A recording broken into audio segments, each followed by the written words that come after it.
స్థితిలోనే సంతృప్తిని కలిగించు.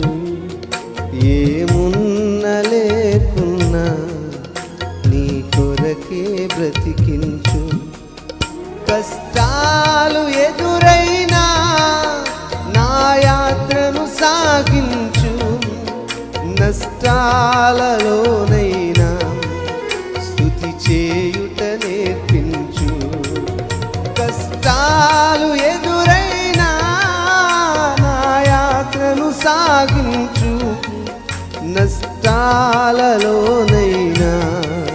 స్తుతి చేయుట నేర్పించు. నేనున్న స్థితిలోనే సంతృప్తిని కలిగించు.